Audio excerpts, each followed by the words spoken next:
Khangarh police ने चार दीवारी का तकद्दुस पमाल करके बगैर लेडी कांस्टेबल घर में घुसकर खवातीन को तशद्दुद का निशाना बना। थाना खानगढ़ पुलिस ने चार दीवारी का तकद्दुस पमाल करके बगैर लेडी कांस्टेबल घर में घुसकर खवातीन को तशद्दुद का निशाना बना डाला। पुलिस ने खातून को घर से उठाकर मकामी जिम्मेदार के डेरे पर ले गई।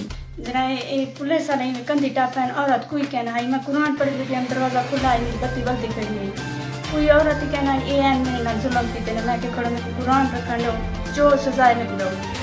इन्हां दा हक ना बनदा है ए आके मैं को इथा मारे ना इथो के जाके गन अमर बाद दे रहते उठा के मैं को मारे न उनके पुत्रा भी मैं को मारे उन्ना भी मैं को पुलिस वाले भी मैं को मारे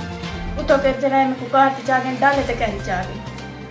मेरा पुत्र भी ना ले मैं भी ना रही काट जाके थाने ते उठो के जरे वेले गए ना मेरे बिल्हा के जरा पैरां ते छोटा मारे ने बड़े जुल्म कीते मेरे नाल बगैर पर्चे ते मैं पुत्रा दे मारा दे ना ने जेरा आंदा वो मैं को धमकी देंदा वो मरेंदा जेरा पुछदा वो मेरे मुंह तो चपेट मरेंदा ए मेरा इंसाफ दिया वने जरा वजीर ने आला मेरा इंसाफ करे, अगर मेरा इंसाफ नहीं करे दे मेरे इतना हक ना पड़ता मैं कल ही हो रहा था।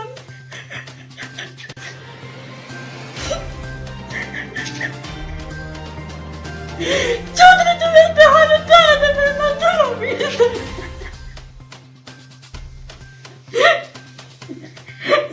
तो पुत्रा मारे पुलिस वाले मारे